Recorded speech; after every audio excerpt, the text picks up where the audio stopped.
Hello शीर्षन शौर्य, आज हम पढ़ेंगे circulatory system. It is the transport system of our body. Human have well developed system whose function is to transport nutrients, gases, excretory products and chemical like hormones within the body. It is known as circulatory system. Circulatory system के 3 parts हैं. एक heart जो pump करता है, जिसके 4 part हैं, right auricle, right ventricle, left auricle, left ventricle. ठीक है. ऑरिकल को एट्रिया भी कहते हैं, एट्रियम भी कहते हैं. ब्लड वेसल्स, आर्टरी रहती है जो हार्ट से निकलती है, फिर कैपिलरीज होती है जिसकी सिंगल लाइनिंग होती है एंडोथीलियम, और फिर वेन होती है. और ब्लड जो इसके अंदर तैरता है उसका 2 पार्ट है. Liquid part is plasma and corpuscles या सेल्स जो कि 3 टाइप की होती हैं. RBC red blood cell, erythrocyte, WBC white blood cell, leucocyte और प्लेटलेट्स. ठीक है.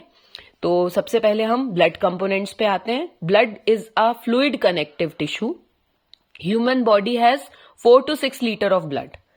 Blood composed of plasma and blood cells या कार्पसल्स. कार्पसल्स का मतलब होता है, कहीं पे भी कार्पसल्स ब्लड मीनिंग हो तो इसका मतलब होता है सेल्स. ठीक है. हमारी बॉडी में 4 to 6 लीटर ब्लड है, जिसका 55 to 60% जो है वो प्लाज्मा है. प्लाज्मा मतलब लिक्विड पार्ट. ये येलो कलर का है. It is liquid part of the blood is called plasma. It is pale yellow in colour. It contains, क्या रहेगा इसमें, डाइजेस्टेड न्यूट्रिएंट्स रहेंगे, वेस्ट प्रोडक्ट्स रहेंगे, अदर केमिकल लाइक हार्मोन्स होंगे. And it comprises 55 to 60% of the blood. मतलब 2.5 से 2.5 से 3 litres का ब्लड में प्लाज्मा होता है. प्लाज्मा का 90 to 92% पार्ट होता है वाटर.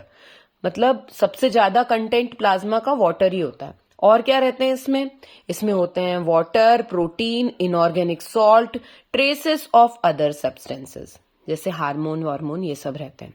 अब प्लाज्मा हो गया 55 to 60% part. Remaining 40 to 45% part क्या करता है, ब्लड सेल्स होते हैं. ब्लड सेल्स 3 टाइप के हैं, RBC, erythrocyte, leucocyte, WBC, platelets. ठीक है. ये जो है आरबीसी सबसे ज्यादा नंबर में होते हैं. डिस्क शेप, इस फोटो से याद रखो, आरबीसी इज डिस्क शेप. ठीक है. बाइकॉनकेव, ये इस तरीके से बाइकॉनकेव जैसे 2 प्लेट्स उल्टी होके लगी हुई हैं. Red in colour because it contains iron containing protein haemoglobin. That's why इसको आरबीसी कहते हैं. Unlike other sales, mature RBC do not have nucleus. Mature RBC do not have nucleus. जब बच्चा रहता है RBC, जब आप बोन मैरो से निकलता है उसमें न्यूक्लियस होता है, लेकिन mature RBC do not have nucleus. It provide, क्यों न्यूक्लियस हटा दिया गया, it provide more space for hemoglobin, ताकि इसका मेन काम क्या है RBC का, carry oxygen to the tissue, ताकि ज्यादा स्पेस बन जाए और हीमोग्लोबिन ट्रांसपोर्ट कर सके ऑक्सीजन. ये कहाँ बनता है, it is formed in bone marrow. इसकी एवरेज लाइफ कितनी है, 120 डेज है. It is the most abundant cell in the blood. सबसे ज्यादा मिलती है 5 से 6 million per cubic metre mm of blood. ठीक है. It gets colour to the blood. ठीक है. ये तो मालूम ही है, रेड हीमोग्लोबिन की वजह से. Haemoglobin is basically to carry oxygen from lung to the tissue. ठीक है. ये क्वेश्चन आ सकता है, why blood is red in color, तो आप बता पाओगे. ठीक है. अब क्या होता है, 20 मिलियन आरबीसी डिस्ट्रॉय होता है. ये अपने को पता ही है कि जब पहली चीज हीमोग्लोबिन ऑक्सीजन से मिलता है तो ऑक्सी हीमोग्लोबिन बनाता है. कैसे होता है, कैपिलरीज में एक ही लेयर रहती है एंडोथीलियम की सेल्स की, तो वहां पे सिंपल डिफ्यूजन से एल्विलर स्पेस में ऑक्सीजन ब्लड के अंदर आता है और ऑक्सी हीमोग्लोबिन बनाता है. फिर पंप होके ब्लड जाता है टिश्यू में. टिश्यू में कार्बन डाइऑक्साइड ज्यादा है तो कार्बन डाइऑक्साइड सिंपल डिफ्यूजन से आरबीसी कैपिलरी के थ्रू, आरबीसी में कैपिलरी की वॉल के थ्रू आरबीसी के ऑक्सीजन को डिस्प्लेस कर देता है और कार्ब अमीनो हीमोग्लोबिन बना लेता है. ठीक है. Then every minute 20 million RBC जो हो रही हैं डिस्ट्रॉय हो रही हैं. कहाँ है इनको डिस्ट्रॉय करने का, इनका मतलब ग्रेवयार्ड कहाँ है, स्प्लीन एंड लिवर में डिस्ट्रॉय हो रही है। आफ्टर डिस्ट्रक्शन क्या बनेगा? हीमोग्लोबिन टूटेगा तो हीम रहेगा, हीम मतलब iron part is retained in liver, और जो ग्लोबिन पार्ट है it is converted into bilirubin.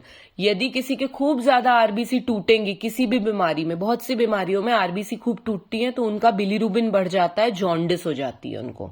ठीक है, तो हीम और ग्लोबिन अलग अलग टूट के कहाँ है ग्रेवयार्ड? स्प्लीन और लिवर में टूटेगी। फिर कमिंग टू डब्ल्यूबीसी। डब्ल्यूबीसी क्या है? हमारे ब्लड के, हमारी बॉडी के सैनिक है। इसको ल्यूको वर्ड मीनिंग होता है व्हाइट, ल्यूकोसाइट भी कहते हैं। These are the cells larger than RBC. RBC से देखिए बड़े हैं ये, आरबीसी का साइज छोटा है, ये थोड़े बड़े हैं। They do not have definite shape, इनका शेप डेफिनेट नहीं है। They are colourless. They have nucleoli, 2 तरीके के न्यूक्लियोलाई होते हैं, लोब्ड हो सकते हैं, मतलब नॉन अनलोब्ड न्यूक्लियोलाई हो सकते हैं। अनलोब्ड मतलब कोई लोब नहीं है, सिंगल सिंगल। लोब्ड मतलब अदरक की तरह लोब्स हैं। WBC are produced in red bone marrow, ठीक है, and lymph node. Lymph node कहाँ है? जैसे हमारे गर्दन में यहाँ पे नोड फील होते हैं, ऐसे लिम्फ नोड बॉडी में सब जगह होते हैं। ऐसे मानो छोटा थाना होता है, यहाँ पे सैनिक मिलते हैं। ठीक है, रेड बोन मैरो मेजर इनकी ट्रेनिंग सेंटर है और छोटे छोटे थाने बनाए गए हैं बॉडी में, हर जगह हर ऑर्गन के लिम्फ नोड्स हैं। ठीक है, तो इनकी लाइफ स्पैन कितनी है? आरबीसी की थी 120 दिन 120 डेज, इनकी 12 आवर्स टू 12 डेज है। Their number is less than RBC. 4000 से 13,000 पर mm क्यूब ब्लड होता है इनकी काउंट।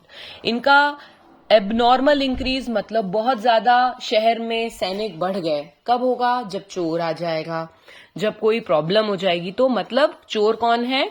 जर्म्स घुस गए। एंट्री ऑफ जर्म्स मतलब कहलाता है infection in body leads to raised WBC count. और आरबीसी काउंट घटना मतलब एनीमिया होना, बॉडी में खून की कमी होने लग गई तो एनीमिया होगा। WBC काउंट बढ़ना मतलब बॉडी में कोई इन्फेक्शन है इसलिए सैनिक बढ़ गए हैं। दूसरा काउंट, इनको काउंट करके देखते हैं और ब्लड से देख के पता करते हैं कि शरीर में कौन सा इन्फेक्शन है। कंप्लीट ब्लड काउंट करके देखते हैं। फिर WBC का main function is to protect body from infection. It destroys germs and foreign body such as bacteria and virus. Because of their ability to change shape, WBC easily reach site of infection and destroy the germ by engulfing them। भाई police वालों को तो छोटी मोटी गलियों से निकलते के बनना चाहिए, तो ये शेप इसीलिए चेंज कर लेते हैं कि ये छोटी मोटी गलियों में घुस के मार सकें बैक्टीरिया को। कमिंग टू प्लेटलेट्स, इसका दूसरा नाम है थ्रोम्बोसाइट। थ्रोम्बो मतलब होता है, थ्रोम्बस मतलब होता है क्लॉट, तो वो सेल्स जो क्लॉट बनाए। They have no nucleus, they are colourless, disc shape, without nucleus. 2 lakh से 2 लाख टू 4 लाख होता है इसका काउंट पर mm cube of blood. Dinghy में इसका काउंट गिर जाता है और इसकी लाइफ स्पैन, जैसे उसकी 120 डेज थी आरबीसी की, WBC की 12 आवर्स 12 डेज थी, इसकी 3 to 7 डेज 1 वीक होती है maximum. It helps in forming clot over wound and cuts. जैसे डेंगी में इसका काउंट, प्लेटलेट काउंट गिर जाता है तो फीवर आना जब बंद होता है तो 1 हफ्ते के अंदर प्लेटलेट काउंट बढ़ना शुरू होता है, बिकॉज इसका लाइफ स्पैन 7 डेज होता है, 3 to 7 days. Now coming to, ये हमने पूरा कर लिया बेटा, अच्छे से रिवाइज कर लिया, इसको आप याद कर लेना। फंक्शन ऑफ ब्लड, एक बार मैं, हाँ रुको एक जरूरी चीज ये छूट गया। WBC 2 टाइप के होते हैं, ग्रेन्युलोसाइट और ए ग्रेन्युलोसाइट। ग्रेन्यूल्स मतलब छोटे छोटे डॉट्स, ग्रेन्यूल्स छोटे छोटे होंगे तो ये ग्रेन्युलोसाइट हैं। जिनमें ग्रेन्यूल्स साइटोप्लाज्म में नहीं है वो ए ग्रेन्युलोसाइट्स हैं। Granulocytes can be neutrophil, basophil, इयोसिनोफिल। ये न्यूट्रो मतलब इनका जो कलर रहता है न्यूट्रल रहता है। बेसोफिल ये जैसा स्टेन पे कलर लेते हैं उसके हिसाब से, ग्रेन्यूल्स के कलर के हिसाब से इनका नाम किया गया है। जिनमें एक ग्रेन्युलोसाइट है, जिनमें ग्रेन्यूल्स नहीं है वो है मोनोसाइट्स और लिम्फोसाइट। दूसरा डिफरेंस ये है कि इनका लोब्ड न्यूक्लियस होता है ग्रेन्युलोसाइट का, एक ग्रेन्युलोसाइट का अनलोब्ड न्यूक्लियस होता है। ठीक है, अब coming to function of blood, it helps in transport of nutrients, it helps in transportation of or respiratory gases. It help in transportation of waste products, distribution of hormones. Hormones क्या है? They are chemical messengers. ऐसे समझो Wi-Fi. Hormones are transported by blood from the site of production to target organ. Protection of body. WBC protect body from pathogen by destroying them. Blood clotting. Regulation of body temperature. It helps in keeping the body temperature constant by distributing the heat produced in the tissue through circulation. जैसे respiration होगा tissue में तो heat produce होगी और उसको ये blood जो circulate होता है वो डिस्ट्रीब्यूट कर देता है. Salt and water balance. Blood help in maintaining salt and water balance in the body. Now coming to type of blood group. ठीक है, ब्लड ग्रुप जो होता है वो डिपेंड करता है कि कौन सा प्रोटीन एंटीजन आरबीसी की सरफेस पे है. ठीक है, ABO blood group. Antigen are the protein present on the surface of RBC. ये एंटीना टाइप से लगे रहते हैं. While antibody is present in plasma. There are two type of antigen, A and B, and two type of antibody, A and B. ठीक है, यदि RBC के surface पे A antigen is there then blood group is ए.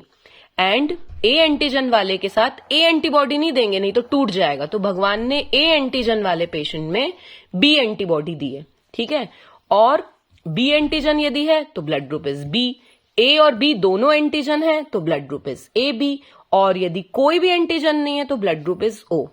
जिसके पास जो antigen होगा उसकी opposite antibody उसके प्लाज्मा में होगी. ठीक है, क्योंकि एंटीजन एक बारूद है, एंटीबॉडी एक आग है. यदि हम ए एंटीजन के पेशेंट में ए एंटीबॉडी दे देंगे तो वो मिक्स होके there will be a destruction of RBC. इसलिए मिसमैच ट्रांसफ्यूजन मतलब ए ब्लड ग्रुप के पेशेंट को बी का यदि तुमने ब्लड चढ़ा दिया तो सब फूट जाएगा, उसकी बॉडी में सारी आरबीसी फूट जाएंगी क्योंकि ए एंटीजन से ए एंटीबॉडी मिलके फोड़ डालेगी सब कुछ. तो हमेशा जब भी ब्लड ट्रांसफ्यूजन होता है, what is transfusion? Transfusion is the process by which blood is transferred from one person to another. कभी भी कुछ भी खून खूब सारा बह गया, खून की कमी हो गई तो एक पर्सन से ब्लड लेके दूसरे पर्सन को ब्लड दिया जाता है. तो मैच करके दिया जाता है. तो ए ब्लड ग्रुप वाले लोग ए का ही ब्लड लेंगे, बी वाले बी का ही लेंगे, इस तरीके से रहता है. तो यदि हमने किसी से लेना है, एक और चीज समझना जरूरी है. जैसे ओ ब्लड ग्रुप है, उसके पास एक भी एंटीजन नहीं है तो it is a universal donor. ये सब लोगों को यदि बाई चांस ए बी वालों के पास ब्लड नहीं है उनके मैचिंग का तो यूनिवर्सल डोनर ओ दे सकते हैं, ओ नेगेटिव. और यदि ए बी जो लोग हैं वो किसी से भी ले सकते हैं, वो यूनिवर्सल रेसिपिएंट है. सो transfusion cannot takes place without first matching blood types.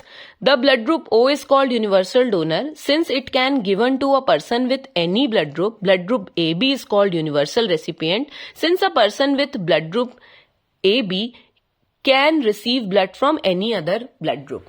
Coming to RH factor, positive और नेगेटिव हमारा ब्लड ग्रुप होता है. ये चीज डिपेंड करती है कि आरबीसी की सरफेस पे कौन सा डी एंटीजन है या नहीं. यदि है तो वो RH पॉजिटिव होगा, यदि नहीं है तो वो RH नेगेटिव होगा. तो ये इसको रीसस फैक्टर कहते हैं बिकॉज ये डिस्कवर हुआ था रीसस मंकीज में. 85% लोग RH पॉजिटिव है जैसे तुम, बी पॉजिटिव हो. 15% लोग RH नेगेटिव है जैसे फिप्पी, बी नेगेटिव है. तो इस हिसाब से ब्लड ग्रुपिंग हुई है A positive, A negative, B positive, B negative, A B positive, A B negative, O positive, O negative. Okay, bye bye.